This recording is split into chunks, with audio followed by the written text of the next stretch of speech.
we discussed some common traits of entrepreneurs, right? Now we go a little further and we discuss what are the differences between a successful entrepreneur and an unsuccessful entrepreneur. We see that in order to be a successful entrepreneur, first trait or first thing a person must possess is the creativity and the innovative mind. That means a person has to be creative and innovative in order to be a successful entrepreneur. Secondly, he or she should position himself in a method that can be shifting to new markets. That is, he or she is capable and flexible of moving the position. Then create new products. Since you have creativity and innovation, you can always create new products in order to be successful. When you create new products, you have an edge over the others who are, okay, we were discussing the successful and unsuccessful entrepreneurs, and I discussed that first thing is the creativity and innovation. In order to be a successful entrepreneur, you have to have the creativity and innovation so that you launch new ideas and then you make innovations in the existing business. You are capable and flexible to shift your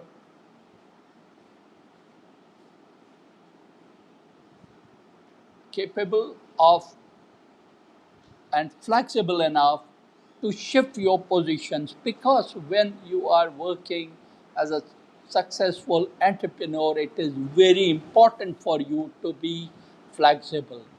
You have to accordingly position yourself. Sometimes you work as a clerk, sometimes you have to work as the owner and the CEO of the company.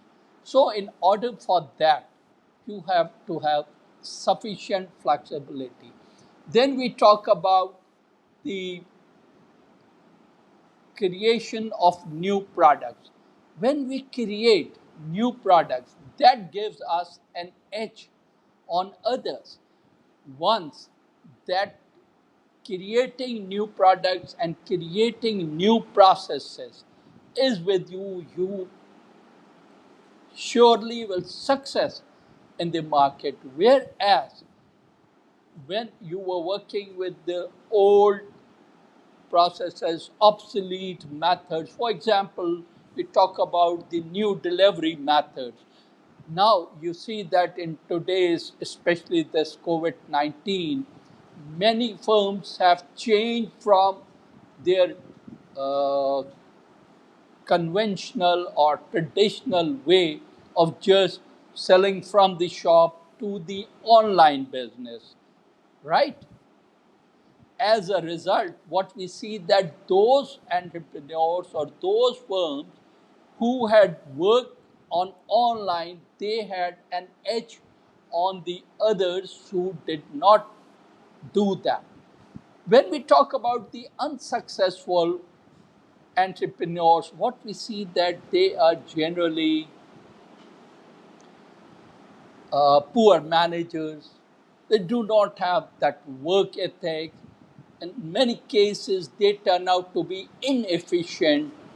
They do not plan well.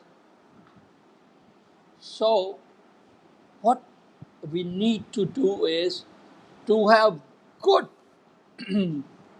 financial managers in us in order to be successful entrepreneurs. Because if you do not do your finance well, or we call it poor money manager, then it would be really difficult for you or for the person to like manage the business. Finance is one very important aspect in business, and the other one is marketing.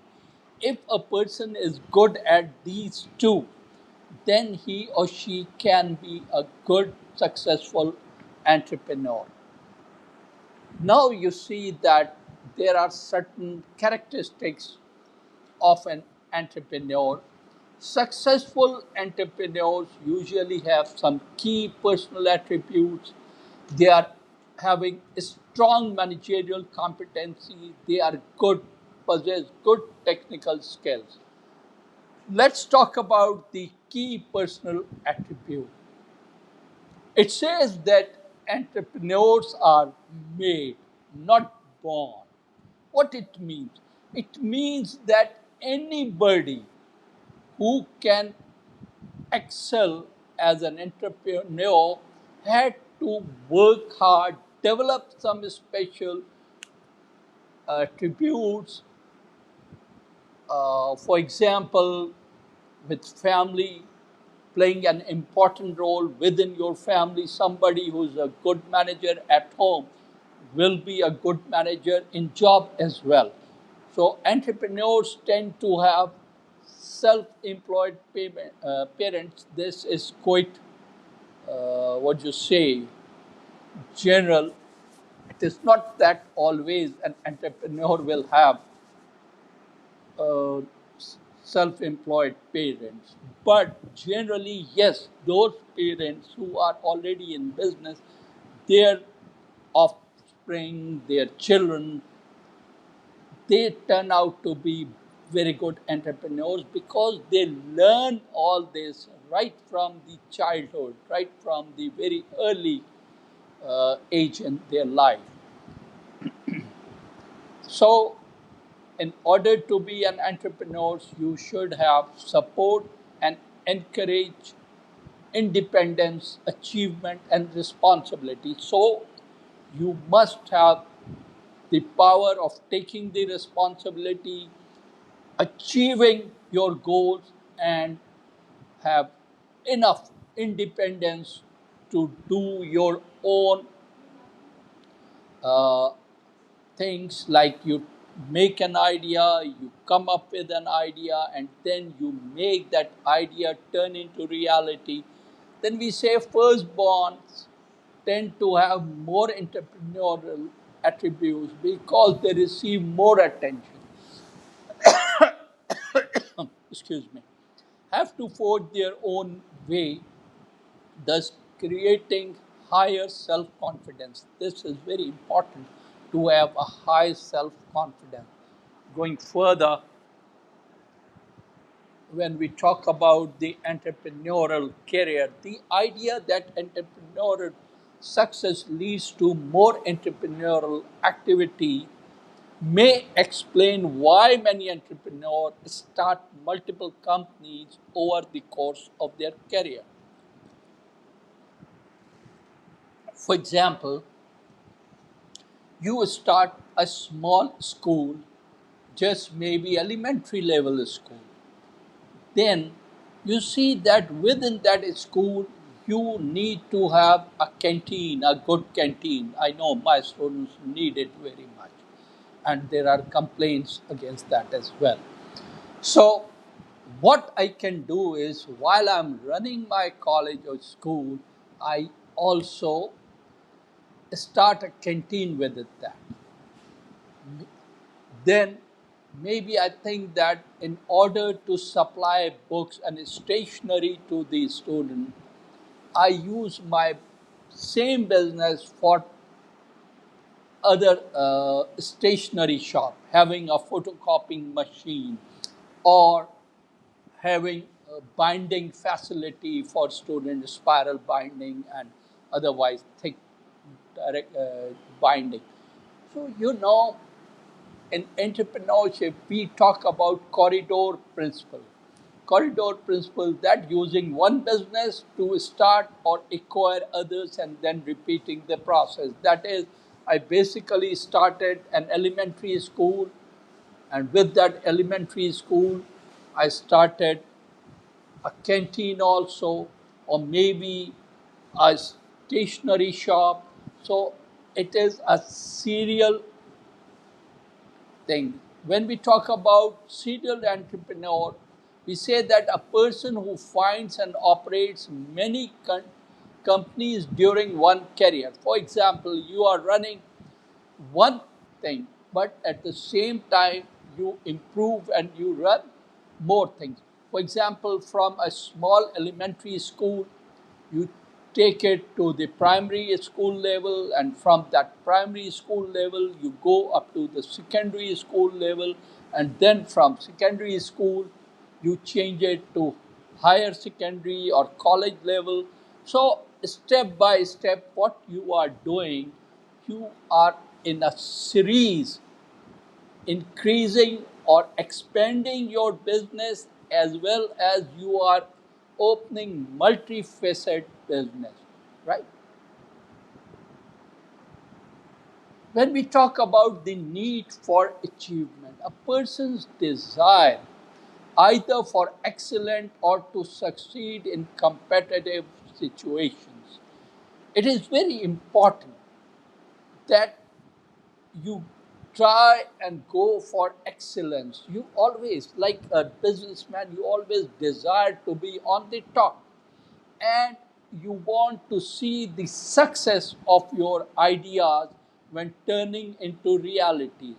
So, in this competitive world where you want to step ahead of others, you have to have high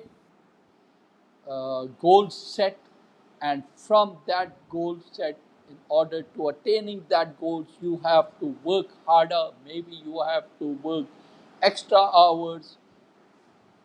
You have to make more research to become a better person, or you say that a better businessman than those who are in the same market.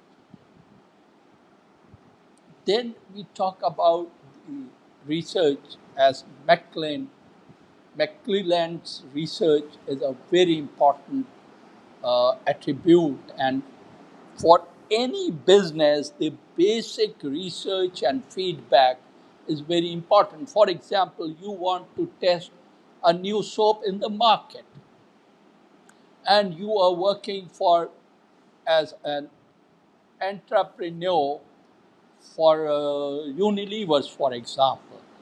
Now, what you will do? You would try to know the public opinion about the new product which you are going to introduce.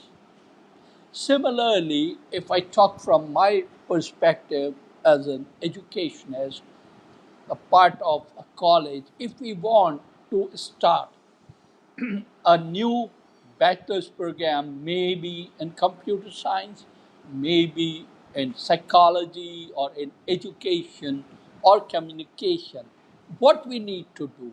We need to do a thorough research. See, look around that who are the people who would be interested in joining my college as students. Who are the parents who want their children to be living within the boundaries of Malir Camp? Those who are not interested in sending their children to other parts of the city because of a number of reasons. Now, what we need to do research. And how research is being done? We develop questionnaires. On the basis of questionnaires, surveys are being conducted. When surveys are being conducted, there are certain different methods. We may hire a research organization or firm who do these market research surveys or business research surveys, and then we may do surveys through telephone. We call it the telephonic interviews or telesurveys. We can use digital based because today's world is more onto the digital side. So what we see, we have to like use the internet for that purpose. So e electronic research should be done, e research. So what we do, we send emails to different people, and in that email we attach our questionnaires. Sometimes what we do, we send mails, just the normal mail, which we send along with maybe newspaper to people to get or gather their opinion, their responses. So this is very important attribute which we need, and that the need for achievement. Then desire for independence. Every entrepreneur often seeks this independence from others. Why? Because they feel that when they are working independently, they are more effective and they are able to like do things more like confidently. As a result, they generally aren't motivated to perform well in large bureaucratic organizations. You know that when there are these red tape organizations or bureaucratic organizations, they have their own very, very precise and specific way of working. You have certain limits within that you have to work. Or in large organization, you do small things, nobody even notice. As a result, you become demotivated. Here, when you work for your own, and that is the reason many people become entrepreneurs, because they want independence. So when they work at their own, they are like more independent to take steps. Then we talk about the internal drive. They are confident that their own abilities and the great deal of self respect which they have, that they will be succeeded in the market and they will achieve the targets whatever they set for themselves. Self confidence is another very important attribute for any entrepreneur because of the high risk involved in running an entrepreneurial organization. Have an upbeat and self confident attitude is essential, because if I am not confident and I do not trust my own self, how can I run an organization where I'm looking for about 50 people working for me? A successful track record leads to improved self confidence and self esteem. Both self confidence and self esteem obviously have a background of successful track record, because when a person is successful working for other, he or she generally think that I will have like more success in the market if I do my own business, if I run my own organization, if I am like ready to take risk. And that is only when you have high self confidence and high esteem. Self confidence enables that person to be optimistic in representing the firm to employees and customers alike. Obviously, if I'm starting a business, taking risk, so I must be optimistic about the success of it. And that is why I should be able to represent my ideas optimistic to my own employees as well as the customers whom I am looking forward to sell my products. Self-sacrifice is another very important factor for any entrepreneur, because if I'm not ready to sacrifice my personal things for my employees, and in order to improve the quality of the product, in order to improve the presentation of the product, I am not able to work in the market, have any edge on others. In some cases, some entrepreneurs even take the risk of taking losses at the initial stage, and generally in businesses, first 3 years are tough, and these first 3 years give you or ask for a lot of sacrifice. So, as we know that nothing worth having is free, or nothing is free in the market, you have to put in a lot of effort. Success has a high price, and entrepreneurs have to be willing to sacrifice certain things. For example, my comfort. For example, if you want to be an entrepreneur, you have to maybe give up some of your friendships for the time being, or maybe you have to replace yourself or reorganize yourself or relocate yourself in order to meet the challenges which you have to face. Then we talk about the technical proficiency. It is very important, although it is not always necessary, but it is very important that if you are, especially in today's world, giving or making new product, you need to have a technical know-how about the product. You must know how to run this specific machine. For example, I've been in the printing business for quite some time, almost 8 years. So what we used to do, that I used to understand how to run a printing machine from those people who were not even educated. They were illiterate, but they were good at their skills and their work.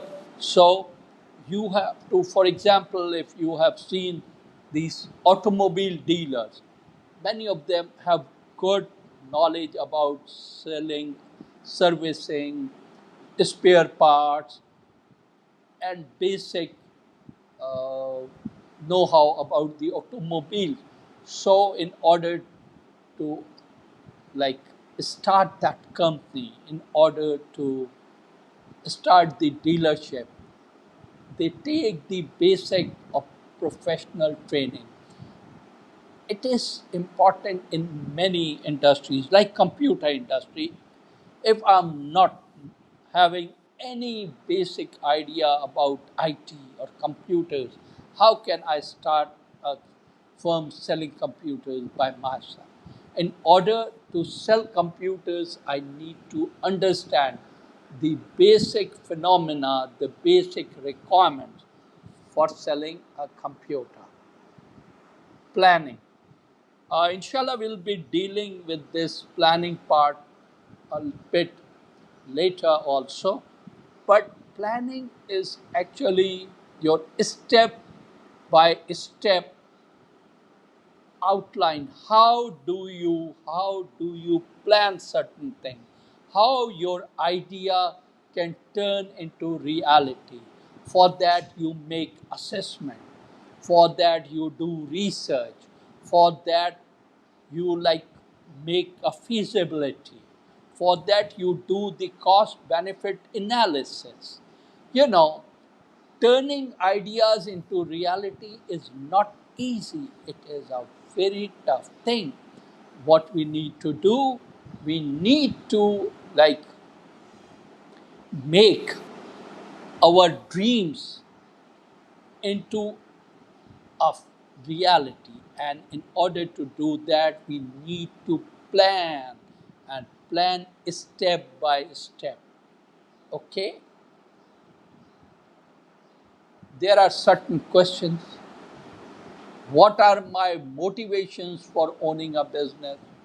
Should I start or buy a business? What and where is the market for what I want to sell? How much will all this cost me? Should my company be domestic or global? Now, I start with the first question, that motivation. Motivation is a very, very important aspect when you are talking about owning a business. Why I own a business? Why I start a business?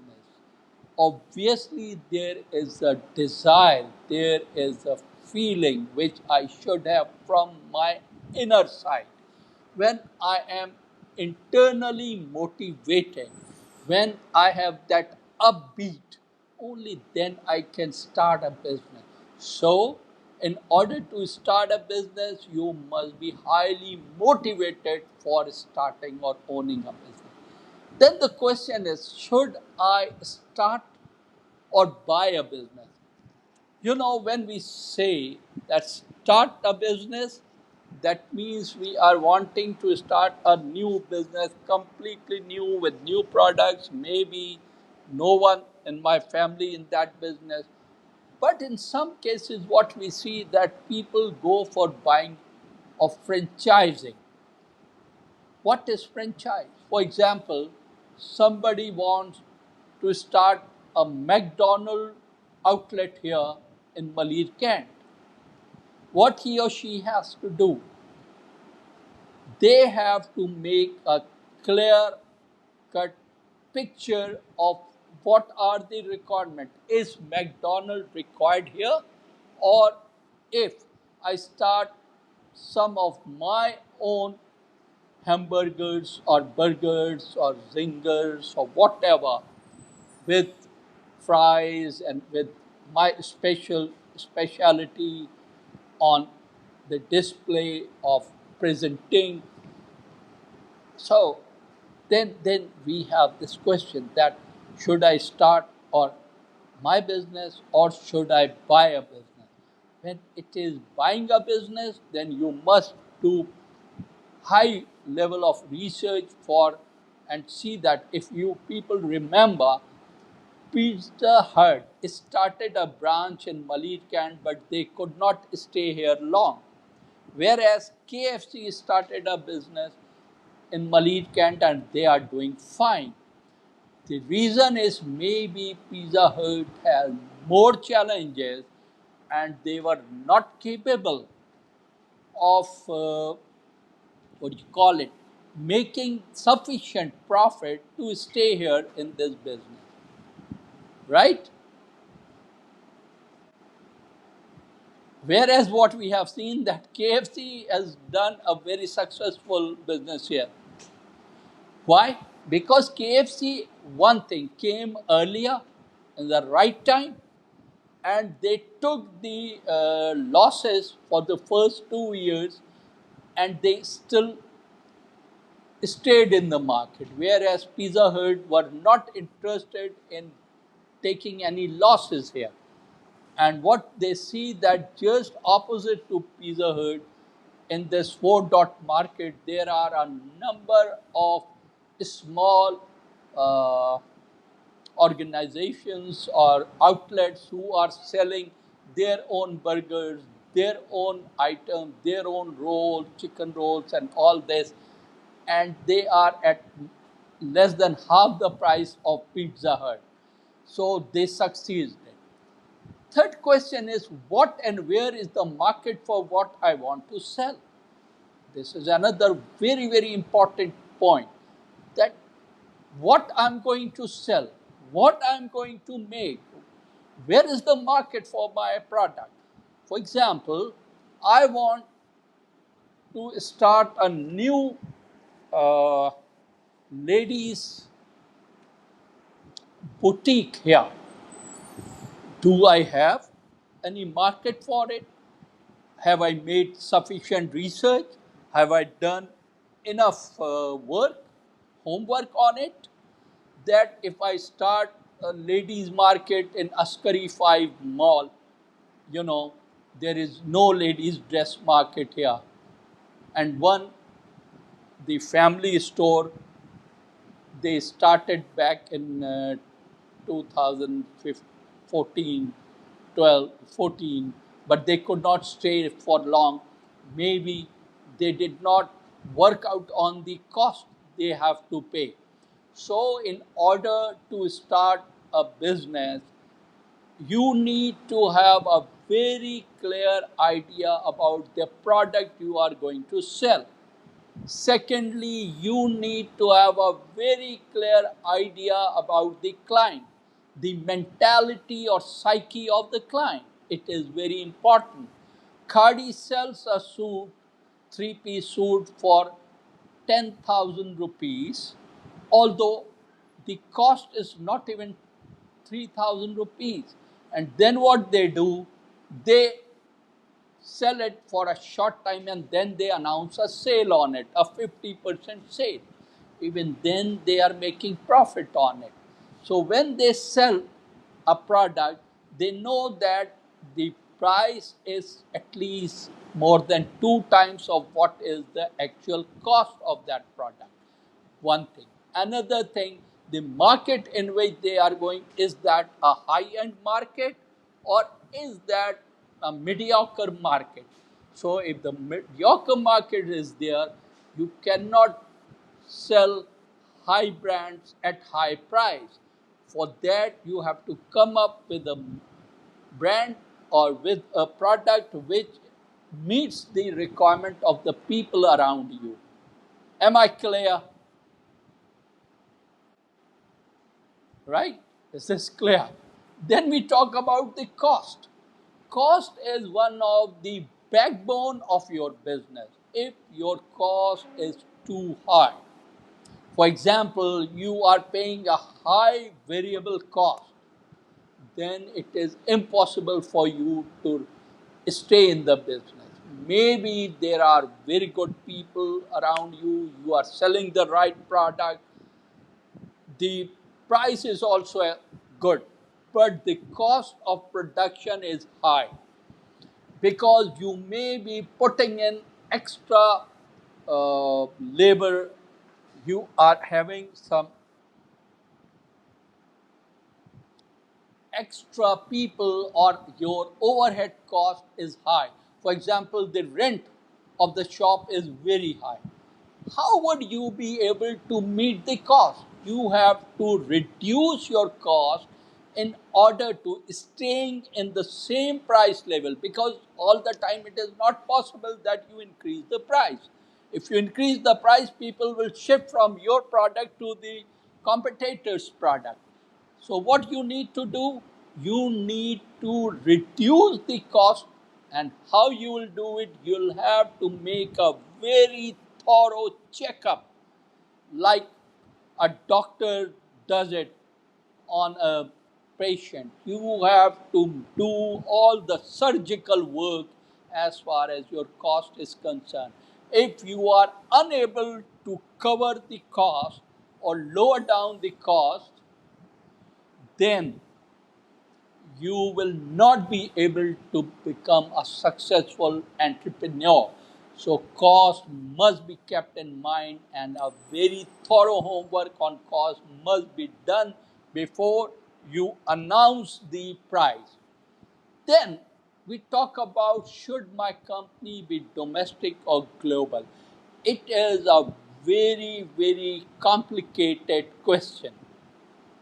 It is really very difficult to decide if I have not tested myself at my domestic level without any research, without having a good know how about the overall international market, and without knowing the competitors and their prices and their cost, how I can go global. So we have to be very, very careful that while I'm wanting to go global, I must be thorough about the domestic products, which raw material which I am getting in Pakistan, For example, cotton products. Of course, cotton is easily available, but unfortunately, today, our 45% of the cotton market is taken by the Bangladeshi. Reason is that there are many Pakistanis who were running business here, but due to a number of limitation and constraints, they moved to Bangladesh or to Malaysia or to Indonesia. Reason being the cost of production is low there. And when they enter into the international market with a lower cost, they are capable of selling at a lower price. It is not the only factor. There are other factors as well. The factor of natural calamities, the factor of what do you call it, the weather conditions, the factor of availability of support from that domestic market where you want to sell. For you, you may be wanting to make dollars, but the person on the other side, are those people interested in buying your product? There may be people who are not ready to buy your product because you don't have any brand name in the market. Since you don't have a brand name, you have to work thoroughly on your promotional strategies. Promotional strategies means that how do you market your product? How do you change the thinking process of people who might buy your product? Is this clear?